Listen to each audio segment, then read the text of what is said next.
Hello, welcome to my beginner progression guide. If you find content like this helpful, please subscribe, like, and leave a comment on the video. There I have other beginner guides uploaded on the channel that hopefully you should be able to check out. But for now, we're going to focus on early game progression. What do you want to do as a new player? Well, first off, I just want to say one thing. Don't rush through the story. The story is unbelievably good, right? Normally in gacha games, you'll have story that's pretty bad or just filler content that only blocks you from what is the end game. In fact, in Guardian Tales, the story is really one of the main things that attracts a lot of people. It's wonderful. It has characters that are not only fun, cute, just it's a beautiful story that I think you should really take your time to enjoy and relish. There are even people who go back to enjoy it, once again playing it on alts or replaying the story. So make sure to do that. But you're probably not here to hear that. So I'm going to set you in the right direction. First off, the first step generally is if you want to reroll or not. That's going to be the first decision you make when you open up the game. If you choose to reroll, you can check out one of my rerolling guides and my tier lists to see what's good or not. However, if you're not going to reroll, just follow one of my tier lists or one of my rerolling guides, as I often tell you what to reroll for, and just roll for that character. If you get them, you get them. If you don't, you don't. If you're rerolling, you'd want to reroll until you get that character and their weapon. But if you're not rerolling, you just want to get whatever you can and just start playing the game. So once you do that, once you're either done rerolling, what you're going to do is assemble a party. Now, you won't be able to have 4 character slots like I have here, for example. I can put in 4 characters in my party. You only will have 2. Once you clear World 1, you'll have 3 character slots. And once you clear World 2, you'll have 4 character slots. So you'd want to just put a hero here and a hero here. You can watch my team building guides and my ultimate beginner guides for more elaborate information on how to do that. Then you're just going to hit this adventure button, roll over to the first, second, wherever you are, and just clear.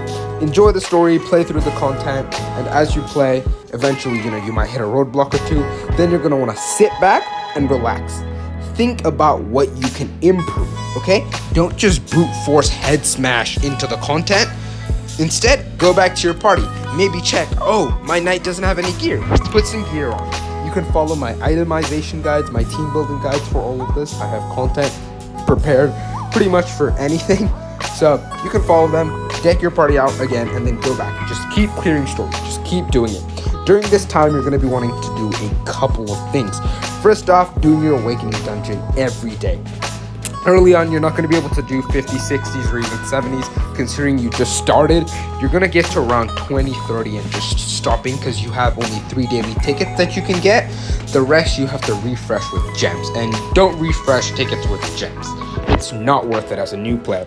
So you would just do this every day.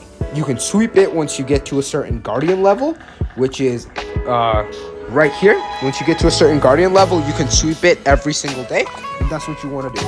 Every day you also have 10 3x item reward boosts. What that means is for the first 10 resource dungeons that you do, excluding the awakening dungeon, the first 10 runs will have a 3-time reward boost. So if I were to do a evolution dungeon, I'd get 3 times the rewards I would in my first 10 runs than I would normally.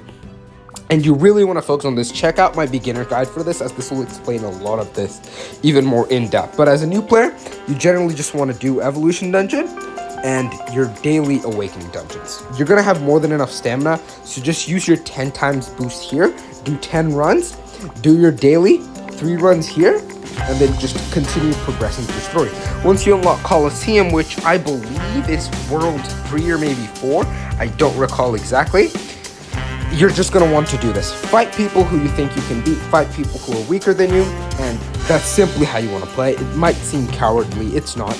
Early on, you'll mostly be facing, either just really uncaring players, or I think just nothing, right? Some people will have nothing in their party, people will have quit at some point, and you're just going to be facing really low-level weak accounts, and you can just run through them, and as you start climbing up, you're going to be getting higher and higher weekly gem rewards. So while in Silver 1 or Bronze 1, you're getting 700 gems, if you get up to Diamond 3, you're going to be getting 2100 weekly gems, and this is a really realistic place for a lot of people.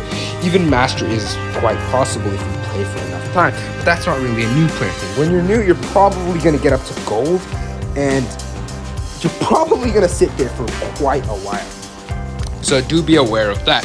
And there will be daily arena that you can play some time here and there, but if you don't find time for it, I think it's generally fine to just ignore it. If that's not possible, you can do it. It also gives you a weekly gem reward, as you can see here. Silver 1 gets you 68 battle medals and 1100 gems.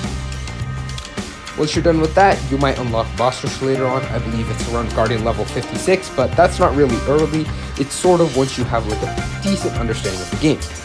While all of this is going on, you're going to unlock something called a Guardian Base Camp. This is vital towards a lot of early games boosts and unlocking a lot of options, such as resource dungeon sweeps, what I was talking about earlier, event rift sweeps, evolution dungeon sweeps, awakening dungeon sweeps, which is what I was talking about. It also gives you account-wide buffs. Attack increased by 20.7%, defense increased by 5.5%, HP increased by 5.4%. This is very important. You can come here, if you don't know how this works, you really don't need to. You can just come here and hit this button called Auto Form. Early on, you'll also get a bunch of speed up tickets. I actually recommend holding these until you start unlocking more and more slots, because then you can really use them to boost your Guardian level. However, do be sure to use them before you hit Guardian level 300, as at that point they become completely useless. During this time, you're also going to want to start working on Heaven Hold. You're going to want to start building buildings, upgrading them, leveling them up, leveling up your Sky Garden, leveling up your inn. And you're going to also want to build something called a shop. And you want to upgrade this whenever possible, as this can have quite a few helpful things. Don't, however, spend gems on anything that isn't a legendary awakening stone. And early on, that might actually be not so worth it, because you still want to use them to summon and other things too. While this is going on, you probably have gotten quite far, and I know I'm speeding through things here, but early on it's really casual gameplay. It's more so about enjoying the game and less about making progress. You'll be getting a lot of rewards from the world clear passes as you go along, so just don't worry about it. Enjoy the game. Once you hit around World 7, or I believe 8, I believe you unlock Training Room in World 7, you're going to want to start unlocking these. Check what the requirements for each one are and start working towards them. Do please reference my ultimate beginner guide, my tier list and everything as you go along, if you're not worried about making a mistake. However, in Guardian Tales, there's not really any irreversible mistake. One thing that I'm going to specify in every video, even if it gets redundant, is don't spend hero crystals in this hero growth tab on dreamstones. You can get dreamstones from missions and event rewards or even daily attendances, but don't spend hero crystals on them. Anyways, that's kind of it for early game gameplay. Once you get through enough of story, you can start doing the other difficulties and just play. Literally just play the game. The reason why I'm not giving you more information or more things to do other than just some basic daily stuff, also join a guild. Join a guild just for the weekly gem rewards, just for the daily attendances. It'll give you a lot of extra stuff as you play. So, literally, just play the game. That's it. Just play the game. Have fun. Watch some guides if you're interested. But, once again, I'm repeating this. I'm Lecture Broken Radio, but this is so vital. Enjoy the story. Have fun. If this video helped you out, hey, why don't you hit the subscribe button? Like, comment, and let me know what you think. If you want any specific content you want to see,